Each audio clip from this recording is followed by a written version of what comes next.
नमस्कार फ्रेंड्स, स्वागत करुच्ची एई वीडियो रे। मो वीडियो को आपणक वैल्यूएबल टाइम देकी देखिबारु तहे दिल से धन्यवाद जनाउची। तो फ्रेंड्स, आज आमे जानिबा how to start a startup रो जो 24 स्टेप कहिथिली मु एबे आमे क्विकली जानिबा। 24 स्टेप तो कहिबिनी काहे कि ना वीडियो बहुत लंबा होई जाए, बट क्लासिफाई करि देबी 3 डिफरेंट पार्ट रे। सबुठु फास्ट पार्ट होउची कस्टमर अंडरस्टैंडिंग।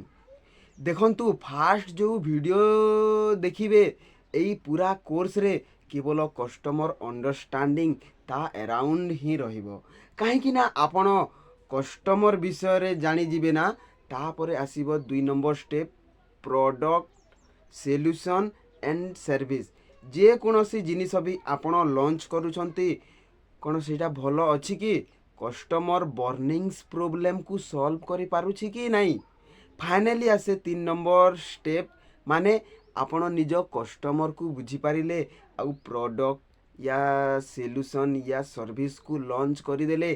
फाइनली एबे आसे स्ट्रैटेजी। आपण किछि ऑब्जेक्शन बनेले, आपण निजे बिजनेस प्लान बनेले, आपण cost of customer acquisition calculate करिबा स्टार्ट करिदेले। फाइनली आपणक प्रोडक्ट रेडी अछि, खाली मार्केट को नहीं कि जीवार अछि। तो एई 3 लार्जेस्ट ऑप्शन ना पूरा कोर्स रे डेवलप करिसंती। मु बार बार कोर्स काहे की कहूची, देखंतु फ्रेंड्स, मु business management course online purchase करिकी आपण माननकु सिखेइबा प्रयास करूची। 2022 रे एई कोर्स को परचेस करिथिली। यूट्यूब रे आपण एइटा पाइबेनी जोटा मु सिखौची, आपण सर्च मध्य करि पारिबे। मु एइटा बहुत सारा पैसा इन्वेस्ट करिकी सिखिची, आउ बहुत सारा लोक मध्य पैसा खर्च करिकी सिखुचंती।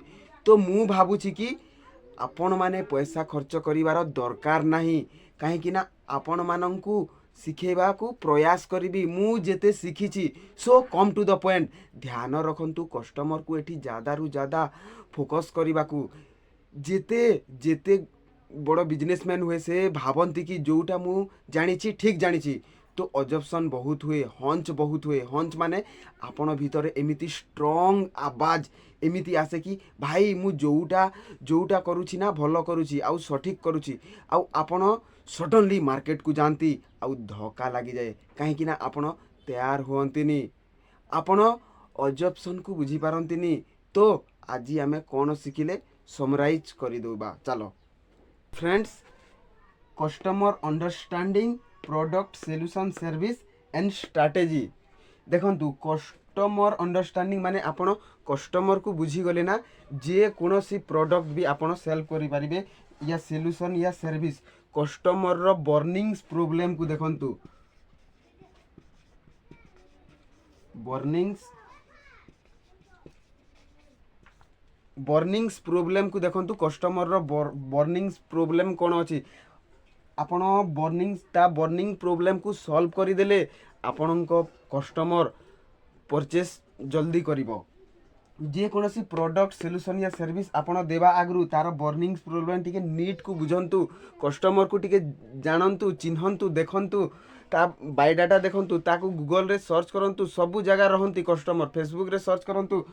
आउ स्ट्रैटेजी जो स्ट्रैटेजी मु आपन को बतेथिली, कस्टमर को फास्ट बुझंतु, तापरे सॉल्यूशन या सर्विस या प्रोडक्ट तापरे परचेस करंतु या शोकेस करंतु। तो जो स्ट्रैटेजी मु आपन को कहली से स्ट्रैटेजी रे इम्प्लीमेंट करंतु फ्रेंड्स। इम्प्लीमेंट करिले ही आपण डेफिनेटली आपन को बिजनेस सक्सेसफुल हो। आई होप आपण माने बुझी पारिबे। थैंक यू, धन्यवाद, जय हिंद।